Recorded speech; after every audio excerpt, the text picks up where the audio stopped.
Sunday ఖాళీగా ఉన్నానని బయటకైతే వెళ్ళా. అలా వెళ్తూ వెళ్తూ పిఠాపురం హైవే దగ్గర స్వీట్ కార్న్ కనిపించిందని అయితే ఇక్కడ స్వీట్ కార్న్స్ అయితే చాలా బాగుంటాయి.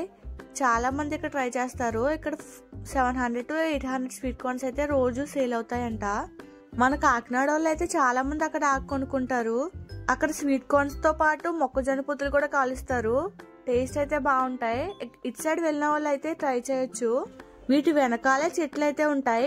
ఈ మొక్కజొన్న చెట్లు అయితే చాలా ఉంటాయి. వాళ్ళందరూ చాలా క్లీన్ అండ్ నీట్ గా పెంచుతారు. ఇక్కడున్న చెట్ల నుంచి అయితేనే తీసుకువెళ్ళి అమ్ముతారు ఫ్రంట్. మన కాకినాడ వాళ్ళు అయితే పిఠాపురం దాకా అయితే వెళ్ళి మొక్కజొన్న పొత్తులు అయితే కొంటారు. కానీ లోపలికైతే వచ్చి మొక్కలు ఎవరూ చూడలేదు. నేను ఫస్ట్ టైం చూసా, కానీ నాకైతే చాలా బాగా నచ్చింది. ఇది మన కాకినాడలోనే ఉందా అనిపించేలా ఉంది. అక్కడ ఫామ్ అంతా చాలా బాగుంది. ఎప్పుడూ వెళ్ళలేకుండా ఉంటే ఒకసారి అయితే వెళ్ళి ట్రై చేయండి.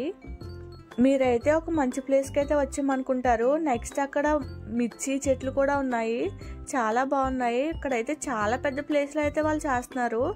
ఇది అసలు నిజంగా నేను షాక్ అయ్యేది మన కాకినాడలోనే ఉందా అని చెప్పి. ఎవరు వెళ్లకుండా ఉంటే ఒకసారి అయితే వెళ్ళి ట్రై చేయండి. ఇక్కడ ఉన్న పైప్ నుంచి అయితే వాటర్ వస్తున్నాయి. ఇదైతే ప్రతి ఒక్క ప్లాంట్కి వెళ్తుంది. ఇక్కడ మొక్కజొన్న చెట్లతో పాటు ఇక్కడ లేడీ ఫింగర్ చెట్లు కూడా అయితే ఉన్నాయి. చూసారా, ఇవన్నీ కూడా బెండకాయ చెట్లే. ప్రతి ఒక్క దానికి అయితే వాటర్ వెళ్తుంది. చాలా బాగా పెంచుతున్నారు. వీళ్ళు ఎటువంటి కలర్స్ కూడా వేయకుండా ఒరిజినల్గా అయితే పెంచుతున్నారు.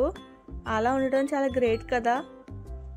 నేనైతే తెచ్చేద్దాం అనుకున్నా, కానీ అక్కడ చాలా సీసీ కెమెరాలు అయితే ఉన్నాయి. మీరు కూడా వెళ్తే ట్రై చేయండి ఒకసారి. Okay, bye friends, see you next video. Subscribe.